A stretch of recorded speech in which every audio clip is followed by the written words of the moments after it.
Welcome back. You're listening to Take a Stand on WCEG Network, where we speak life into the community. My name is Damita Chatman, your host for the next hour.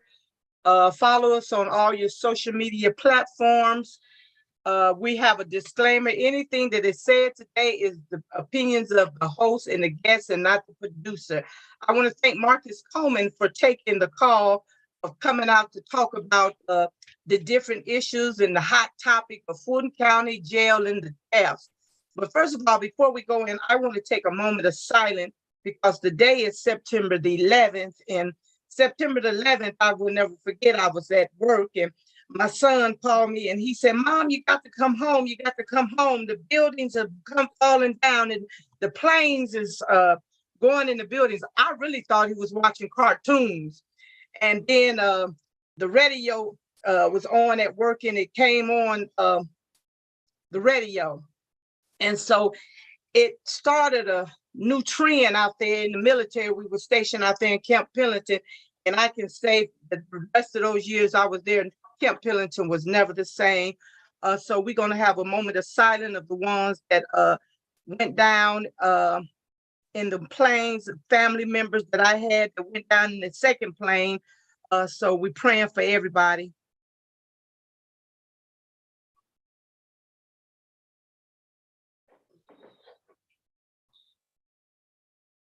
Thank you.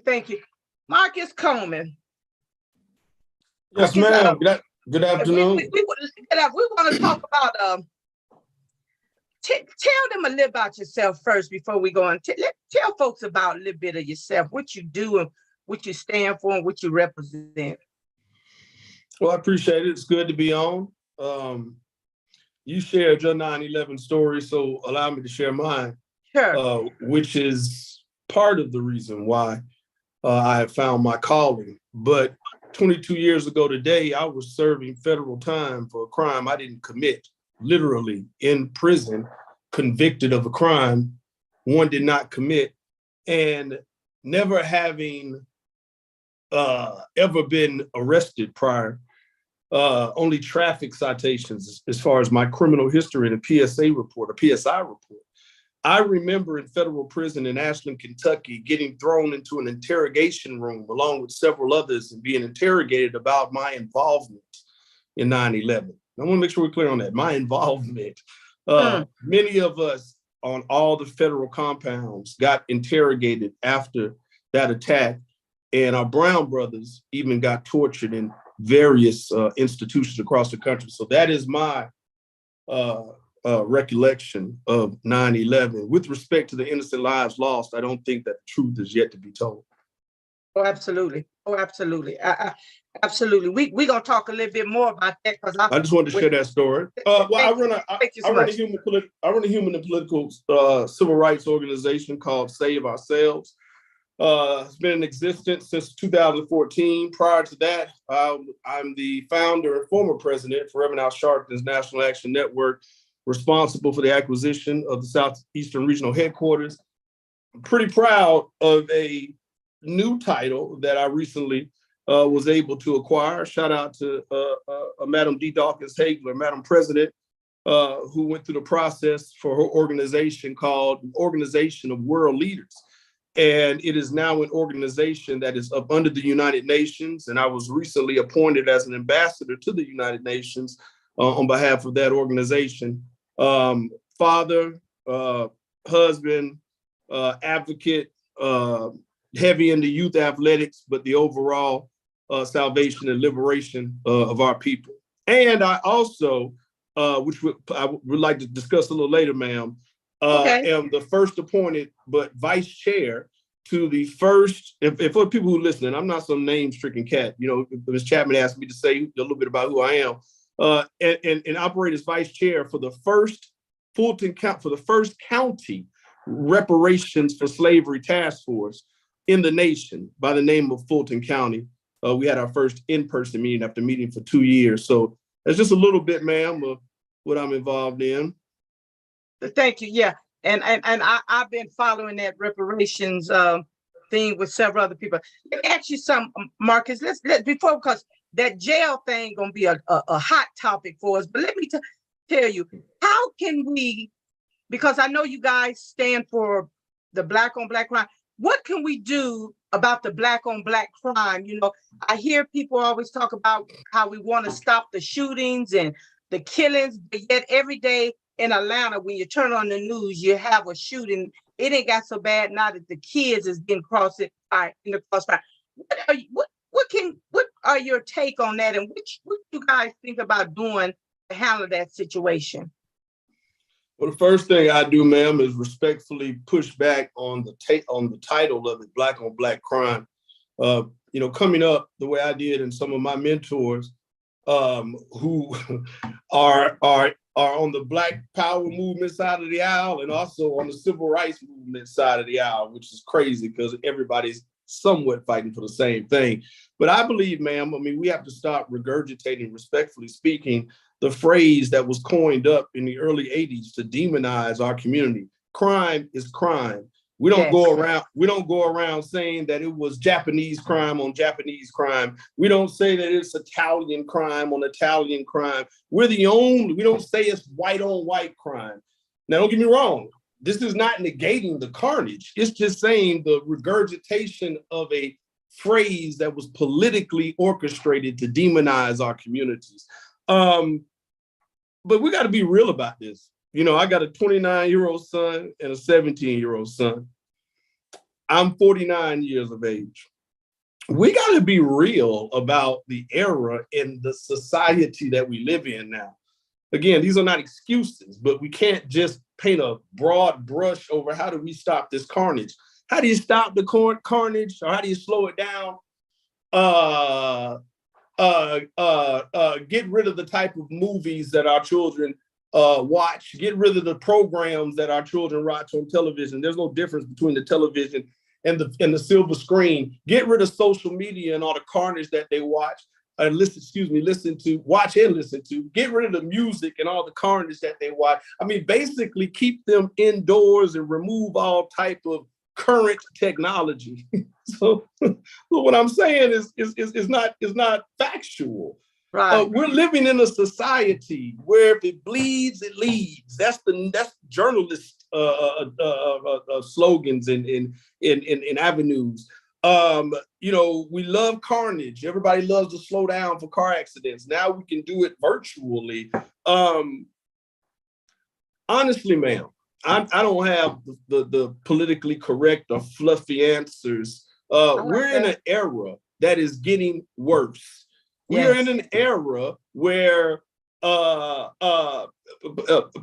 are able to conduct business virtually, and people do not even want human contact. We're in an era where not only are you being desensitized, but you have helmets that you can purchase and put on your head and go into the metaverse and literally buy you groceries, and then they'll be delivered at your house later on that day. Some people might think, okay, yeah, that's fun and games. We've got stores and companies that have no human employees. What am I trying to say?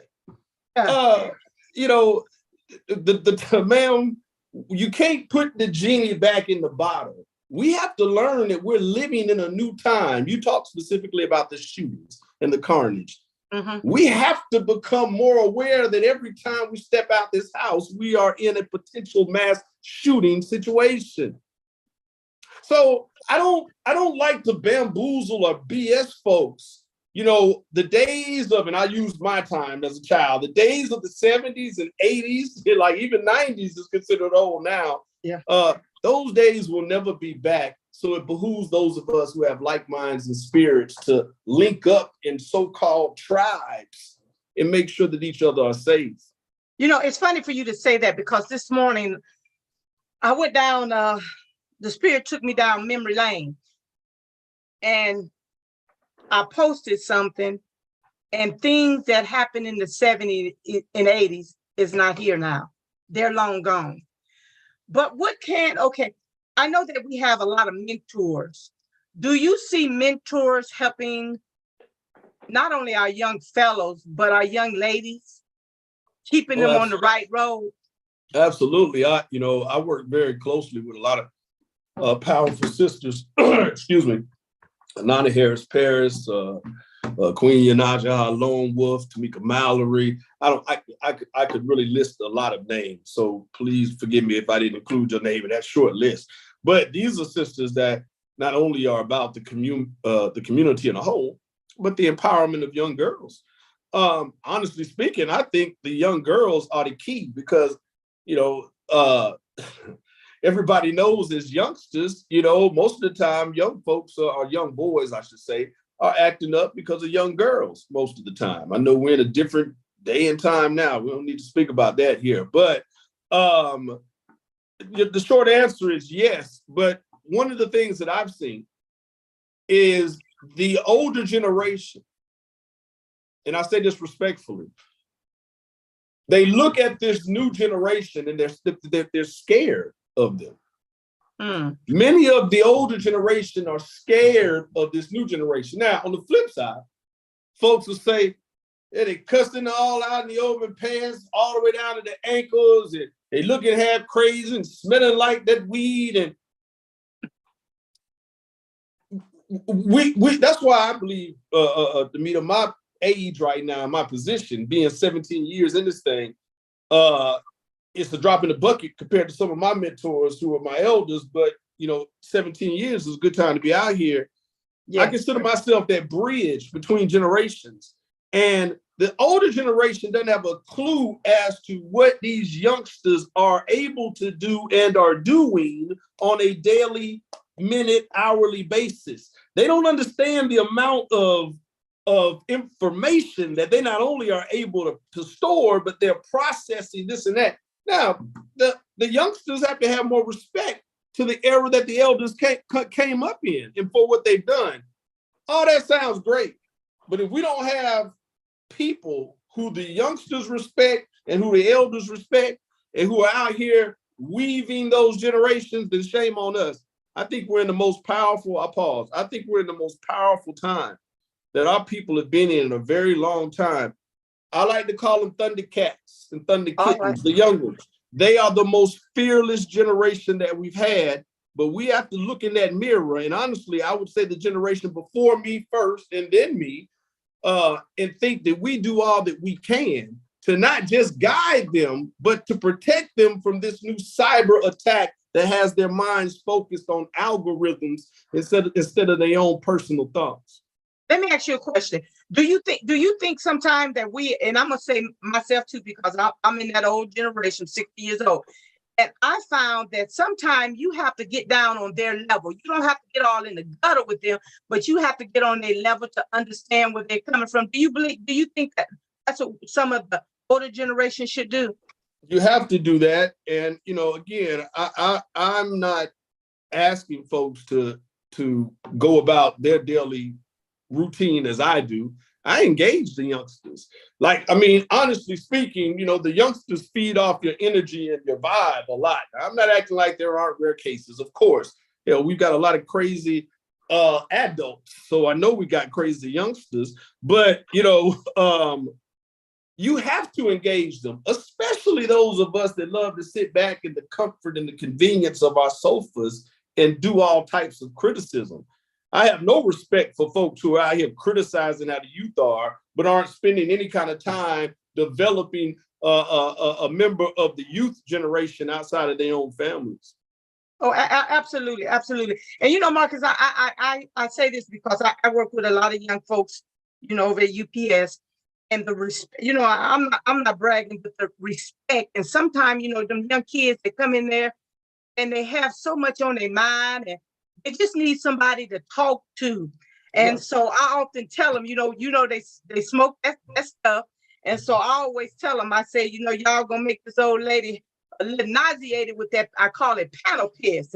Oh, that just give them just make them. Wait a minute now, Miss Chapman. Y'all, back in your day, y'all was getting them little manila envelopes. Y'all was getting that stuff back in y'all day. We don't have that stuff that started growing. I'm gonna be honest with you, Marcus. Back in the day, I think I tried. We called it the weed, and I had a joint one time, Marcus. That's right. I didn't like the feeling. And I didn't like the feeling. And I remember coming home, they had gave me that joint they didn't give it to me. I stole it from my uncle. He was rolling it and I stole me one, took it to school. But I didn't like the feeling. As a matter of fact, I didn't like the way it had me eating. And I love to eat, but it had me eating some kind of way. And so one time, Marcus, understood. I was through, and I think I was in the 11th grade at the time. I didn't want no more of it. I don't care who smoked it. I didn't want no more of it. Let me splash a little bit on the cannabis, and please, I encourage your listeners, your viewers to look it up. But first of all, cannabis is still categorized in the same class as heroin on the federal level. That classification of cannabis started back in the Renaissance era. And look it up, the position that was over the Drug Administration, who was very good friends with one of the most wicked people who is honored with the name, a building named after him, J. Edgar Hoover, the FBI building at that. They were targeting jazz musicians that were infiltrating this country and basically wooing the Caucasian women during that time. And one of the main things that they were being caught with was alcohol and cannabis, which then led the director to classify that plant as the same as heroin. Just a little teaching, not to mention the plethora of medical wonders. My mother being one of them, Cynthia Coleman, who was able to use cannabis after 15 years of being in an opioid crisis. Before this thing became so sexy, I didn't even think it was possible. So I've watched medicinal cannabis actually save the life of my mother, who was a victim of this government and pharmaceutical pimping. Okay, yeah, and I'm gonna say I had a lot also in my family. Let me ask you: do you think they should go on and just make it legal across the board? Yes, but what we have right now are dispensaries popping up all over the nation that are, I don't want to give a percentile, but I'll say predominantly, and I say that lightly, it would probably be in the single digits percentile of folks who look like you and I, who have licenses to grow and are able to start these businesses in this cannabis industry. This is a new multi-billion-dollar industry across the country, but right now only white folks are reaping are enjoying the spoils. And at the same time, you've got states, municipalities, counties, and states that have literally made it legal, but yet haven't popped the locks on the jails and the prisons of those of us who are sitting in there for doing the same thing that is now legal. So yes, but we've got some ironing of some wrinkles that we must do right now. And I believe anybody that's incarcerated, that's one of the questions, should be released from jail. I have a story to tell, and the story ain't yet been told yet, but something that we went through in our family with this. And so I believe that anybody that's been caught smoking with weed should be released. Right now, it's a money thing. And Marcus, we're gonna move on from this, but we have a young brother, you probably know him, and I'll tell you after the show, that's all he wanted to do when we were fighting for cityhood, was to open up this cannabis thing and open up grow it. And so I think right now he has gotten there. He lives in the city of South Fulton, and I think he's doing that now. But let's talk about let's go to the top. Well, he ain't doing it legally, and I don't mean to act like that. I'm just saying, because when this state opened it up for low THC, it gave 10 licenses, and you had to have, not to say that we don't have money at all, money as people. I mean, hell, we spend $2 trillion, or $3 trillion, but you have to have 100,000 in your business bank account and a $10,000 non-refundable application fee to qualify for the 10 positions here in Georgia. And some of the legislators in the Georgia Assembly in the sticks of Georgia, at least 5+ years ago, have been purchasing acres upon acres of land. So the game was on before the contracts. Oh, absolutely. Absolutely. It's always going to benefit somebody. And what I tell my folks, some things just don't benefit us, but they'll put it on the ballot like it's benefiting us, but it's not really benefiting us. It's benefiting them. Let me ask you this. Let's talk about the deaths, Fulton County deaths. Right now, we didn't have 10 deaths. And some things you might can talk about, some things you can't talk about. But let's talk about this bed bug issue that first, when I first saw that on the news and I saw that sale,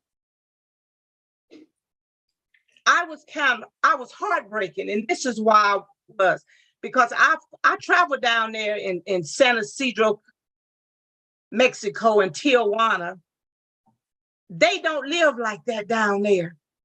And how can we have something right here in the United States of America, in the state of Georgia, living like that in that jail, and nobody said anything? Now, I'm going to give the sheriff credit. He did go and ask the commissioners for a job and etc. But he inherited that sale that I saw, Marcus. It didn't get like that in 2 days. It didn't get like that in 2 months. That was some years. So that had to fall under the former chief, police chief. The new chief inherited, but now it's on his watch, so he got to be held accountable for that. So what do you think about that? How long has LaBotte been in office? Has it been 2 or 3 years? Yeah, okay, so we're speaking about 9/11.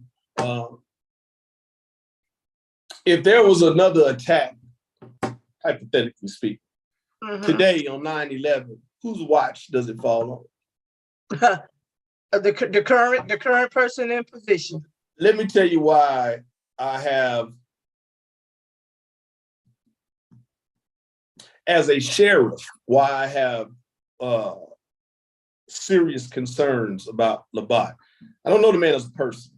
I mean, we were on a conference call not too long ago, and he accused me of attacking him personally, saying this is personal. I don't know the man personally, but I do know the man as a sheriff. And what bothers me about LaBotte is he has been given, or he gives the public the illusion, is that he is this new revolutionary type of sheriff. I believe in reducing the recidivism rate. You know, I'm at these the solicitor's expungement events. You know, I see him. He speaks real good. But your first priority as a sheriff is that jail. Yeah, he inherited those issues, some. But, you know,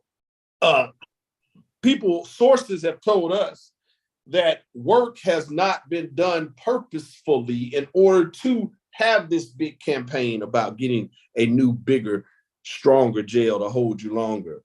Listen, let me tell y'all something about LaShawn Thompson, who I just met with the attorney day before yesterday and his brother. First of all, LaShawn Thompson died in September of 2022. That's number one. They kept it from the public for almost 6 months until pictures were leaked. That's one.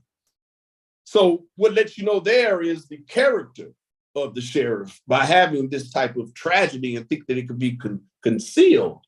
But it gets worse. For 40 days, 38 to be exact, when they put LaShawn Thompson in that cell, they didn't open that damn thing until 38 days later. I want to make sure we clear.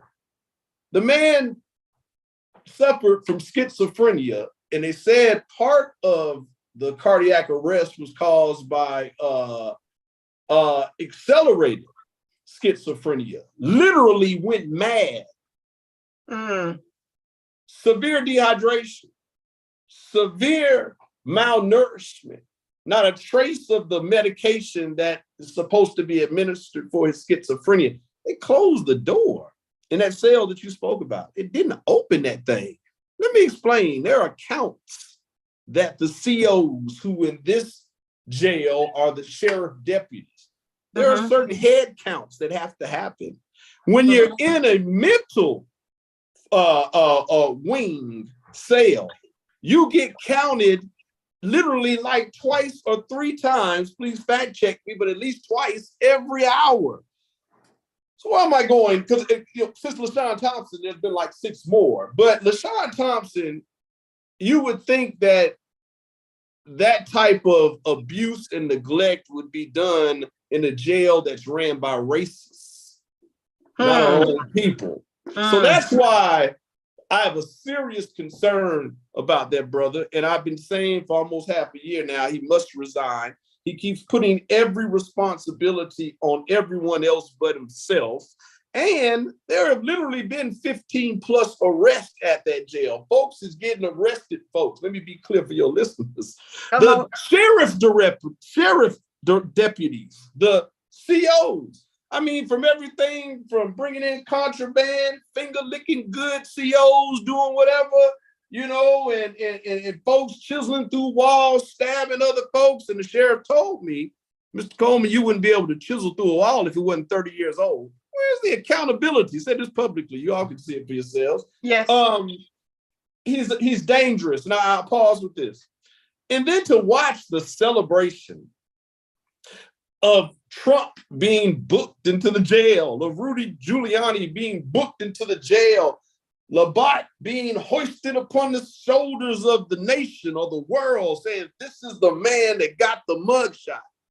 Meanwhile, our children, our young ones, our people are steadily dying under this man's watch while the DOJ is investigating him. So I can't say LaShawn Thompson, who died of over 1,000 bed bugs and lice bites, on top of everything else I just named to you. Mr. Chandre Dillmore was the most recent gentleman that suffered what the national news is coining it as the notorious Fulton County Jail. So maybe we should have stopped cheesing and laughing and clapping so much when Trump rolled through Vine City, when Trump rolled through Bankhead, and then did a video about it as Black folks cheering him on. Maybe if we'd have held some of that excitement, we could have saved some of these recent lives who just recently died at the jail. I have to agree with you on that. I sometimes call them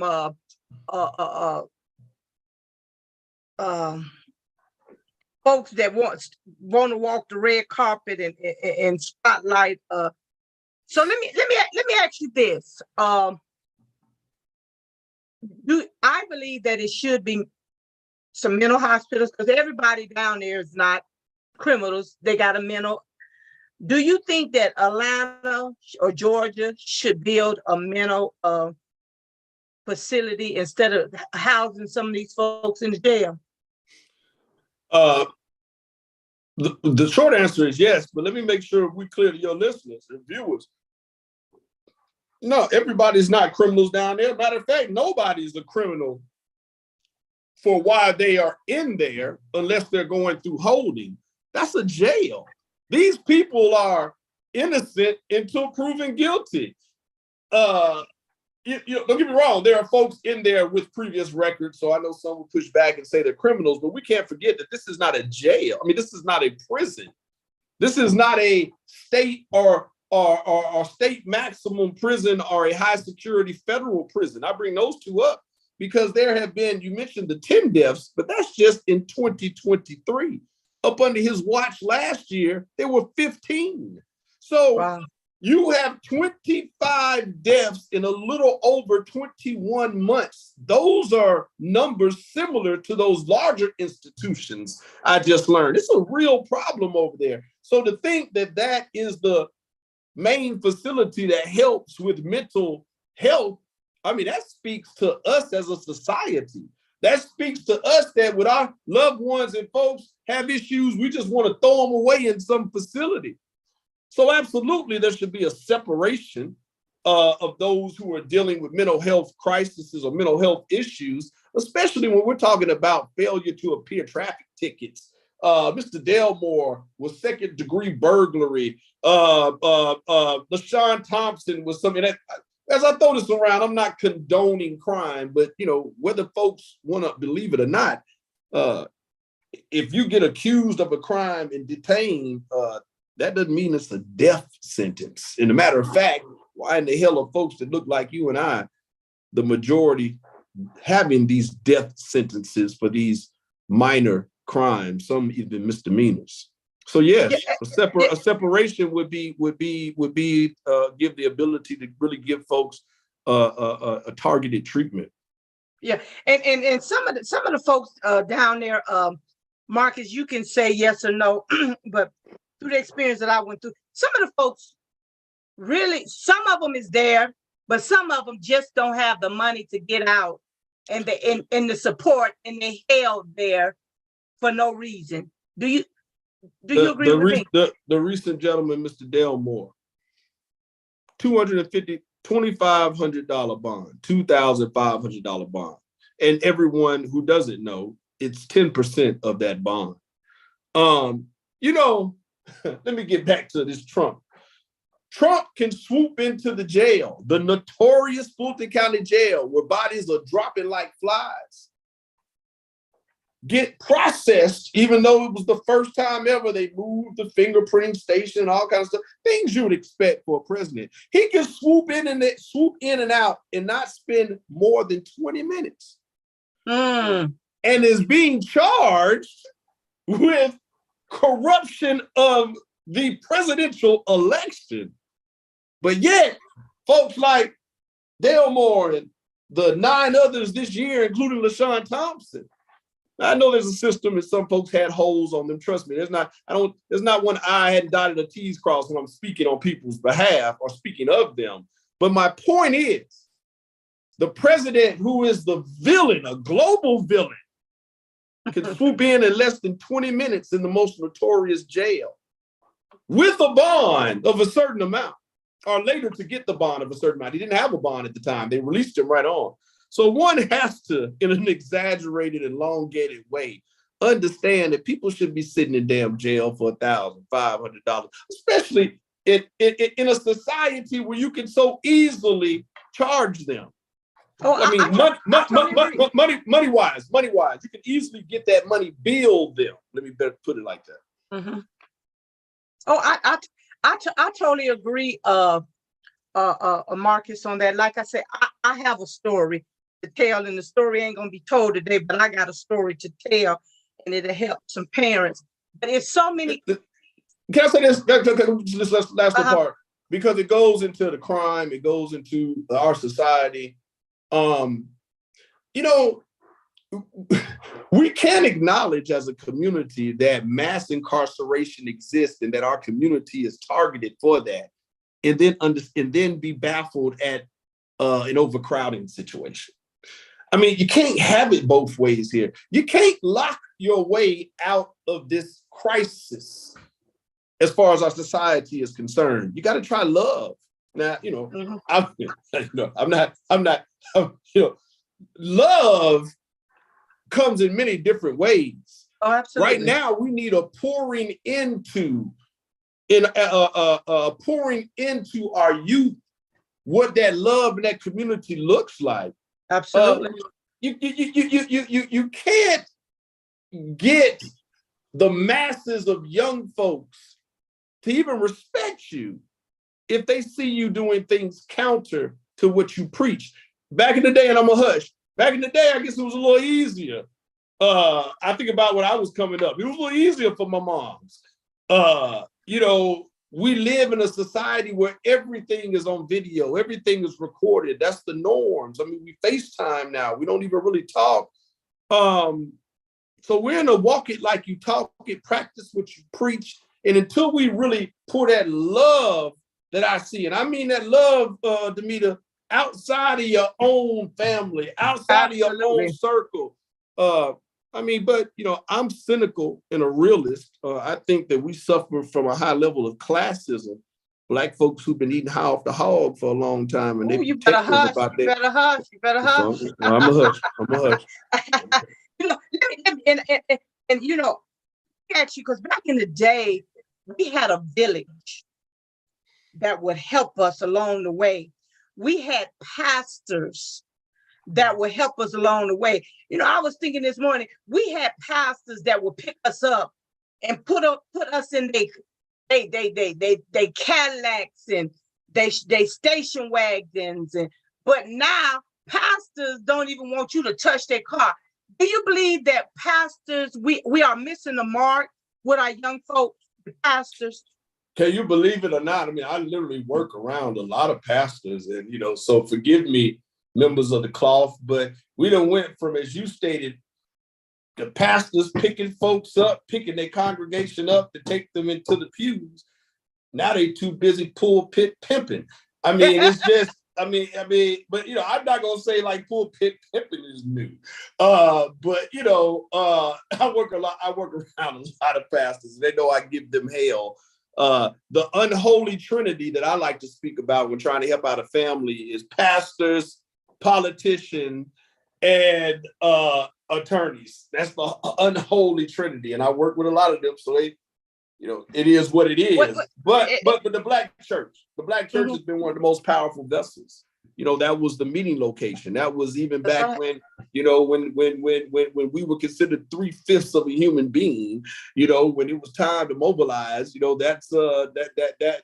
So I like the Black church for that reason. I'll say this respectfully: I'm not the most religious person that you will find, but I will put my spirituality up against the best of them. I think religion is, and I know this is not the topic, but I think religion is one of the most divisive tools of man and woman, but that's a whole other topic. But with said that, I work around so many of them, but there's a lot of pastors out here, if I can put it plain, that are symbols in our community, some nationwide, but are some of the most insecure, egotistical, vindictive type of people.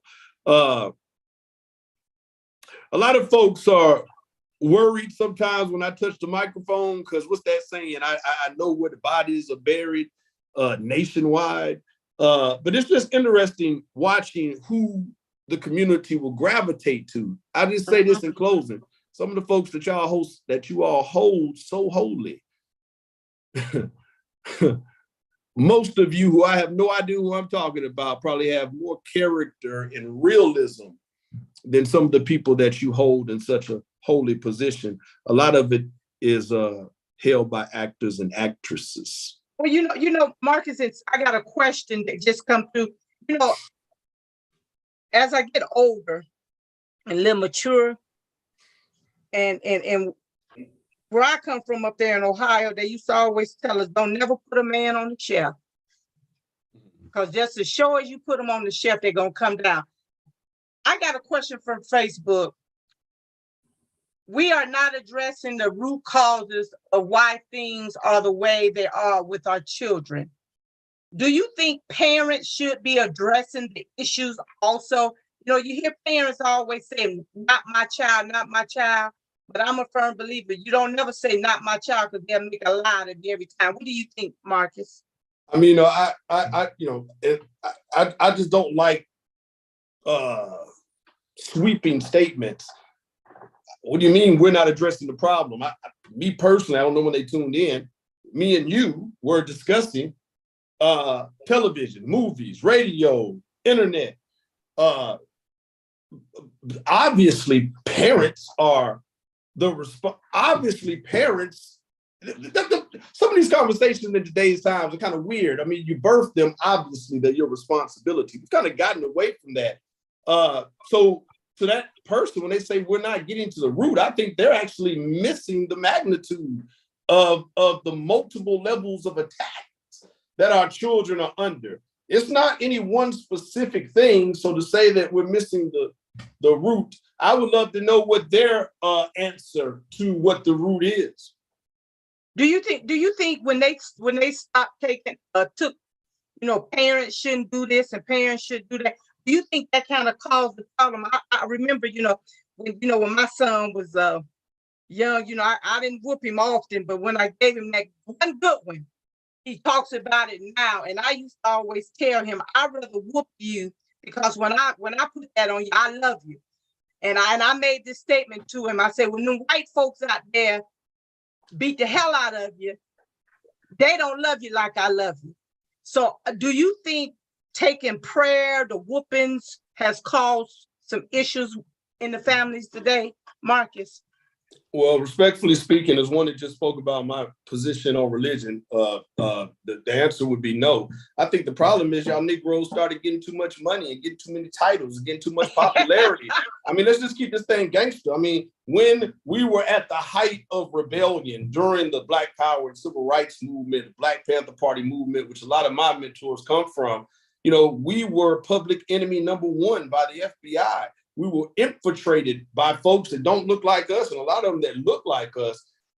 They started putting some of your cousins and stuff in movies and making them pimps and jive turkeys and all that, and it started driving them Cadillacs. You know, there's a cinematic label for that era. You know, and then when hip hop hit the scene, I mean, even now we got the vice president. You know, she's sitting up there dancing the Tribe Called Quest. I see her on the videos by holding the first 50-year of hip hop celebration at the vice president. Now I'm as hip hop as they come, so I'm not belittling it.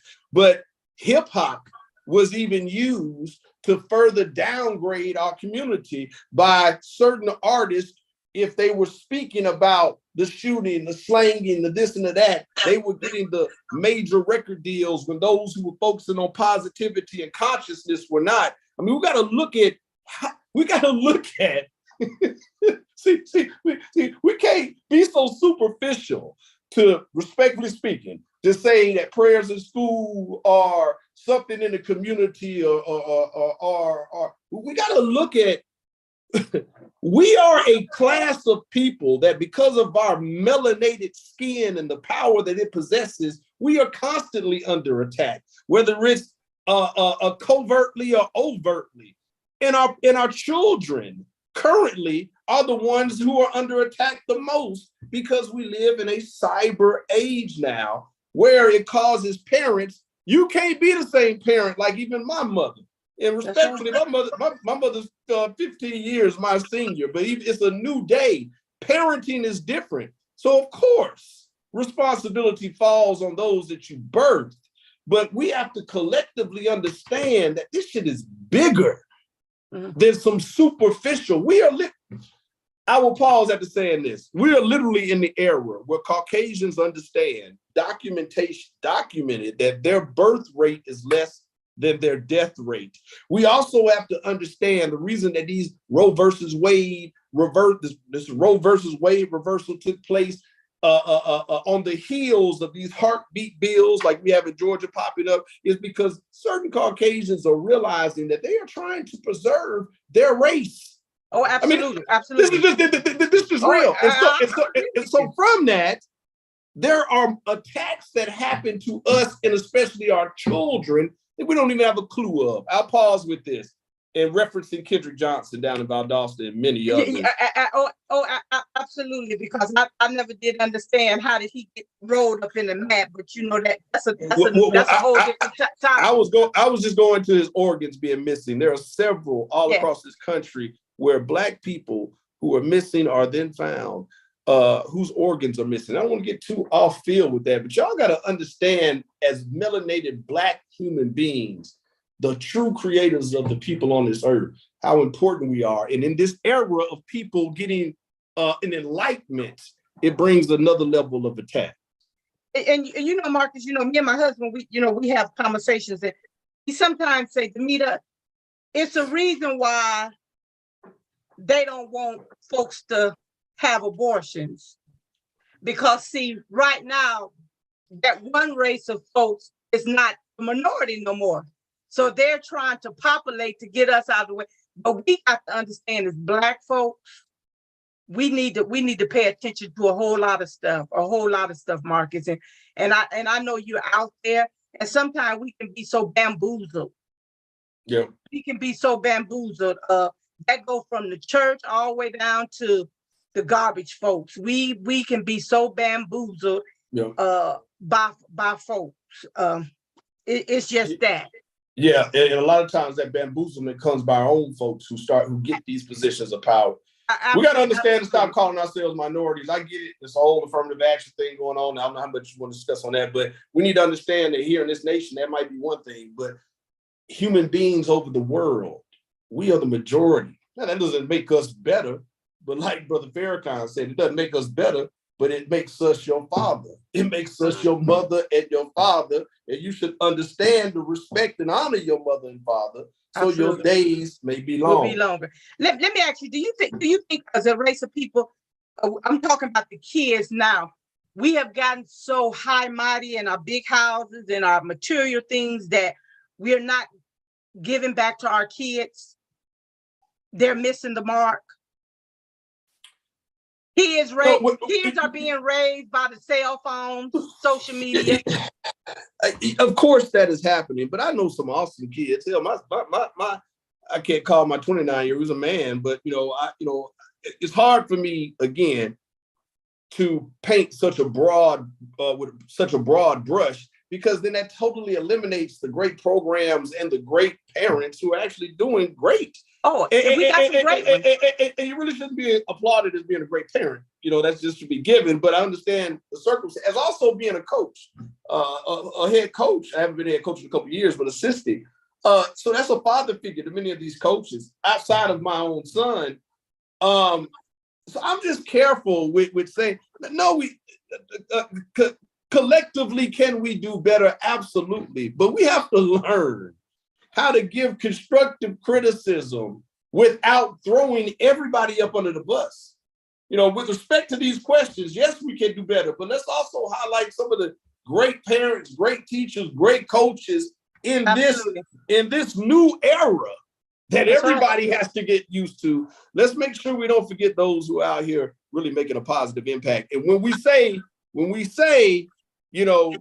have they lost it? Or when we do these collective sweeping statements, that's exactly what we do. We diminish and belittle and become counterproductive to the work of those who are out. Absolutely.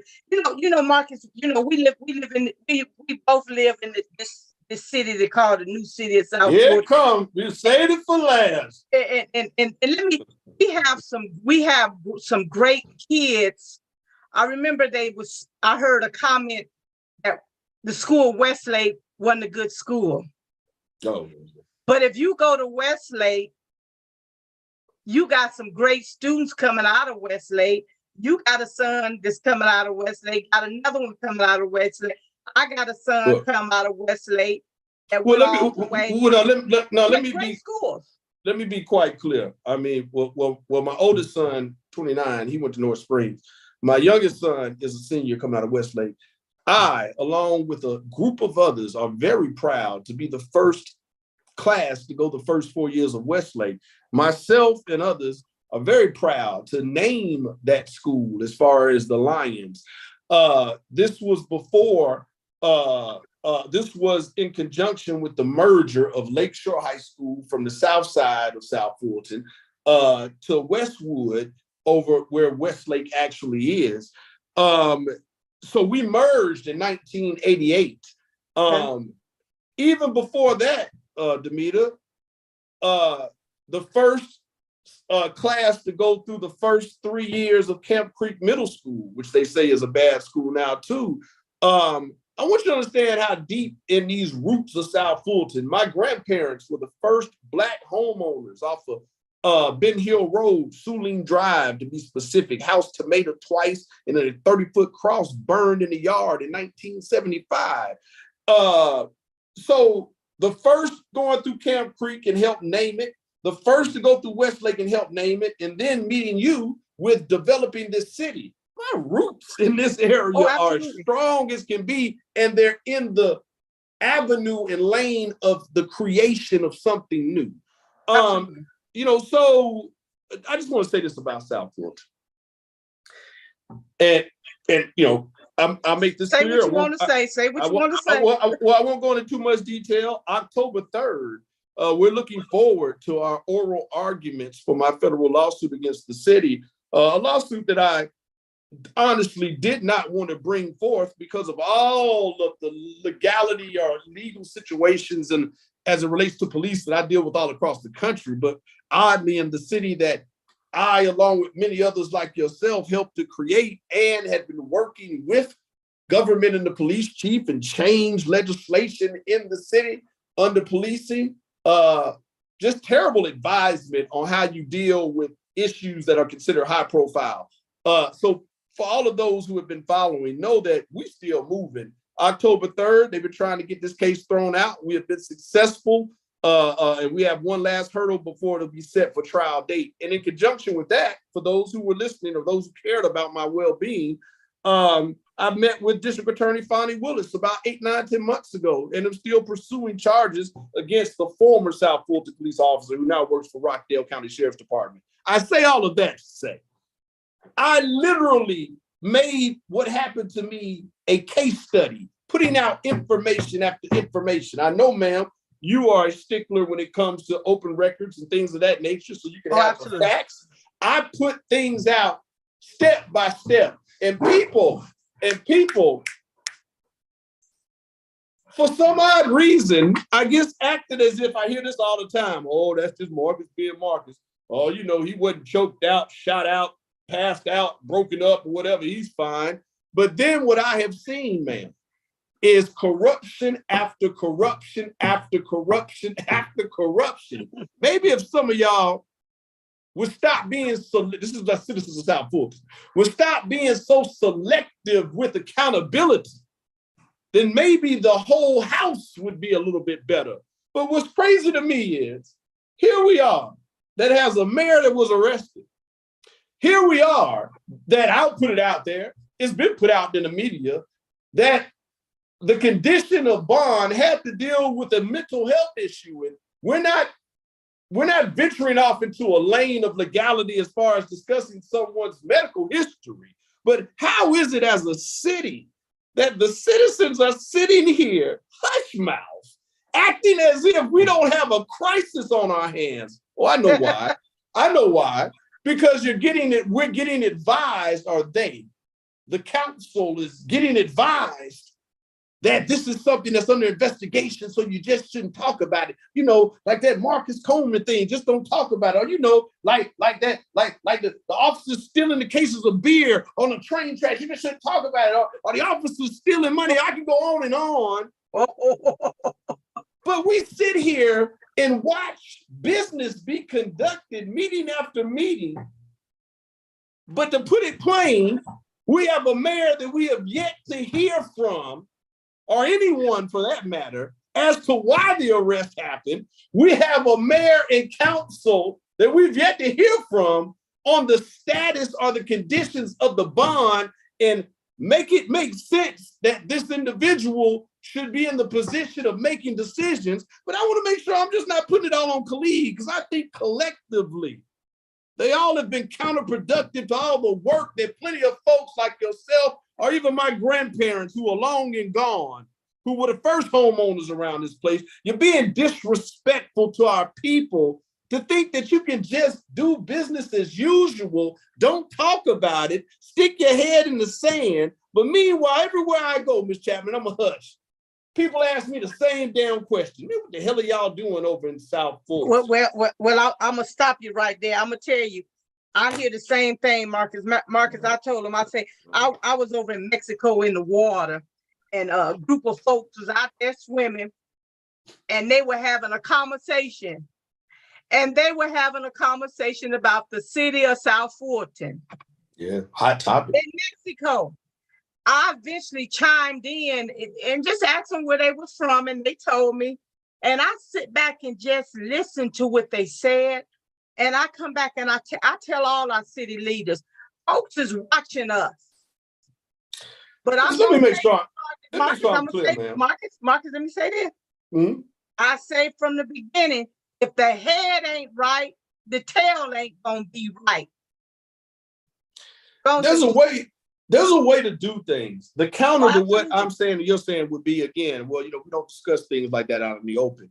When you see that the community is being torn apart, when you see that people are spewing falsehoods and spewing inaccuracies, listen, I'm not saying they have to come up to the podium and say and say everything from A to Z, but you at least need to be there to answer the questions and say what you can and cannot say.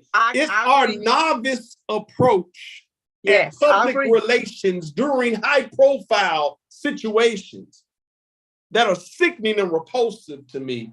Not to mention, as one who named all the stuff and some stuff I didn't name, to go through this litigation and to be questioned and to come and question my character. We love to talk about our Blackness, and yes, we are the most heavily populated African-American community in the nation. But I'm sick of hearing about our Blackness when we have a white, predominantly Caucasian firm that sits up and does its dirty business by trying to slander the character of someone who is supposed to be a pillar of the community. So I'm not happy about our city right now, Damita. And after I finish with this litigation, I'll really be able to say what I want to say. Okay, I want you to hold that. You know, it's funny that you said something about, you know, Damita gonna get them open records. As we were speaking, I just got an open records a text on my phone that my open records.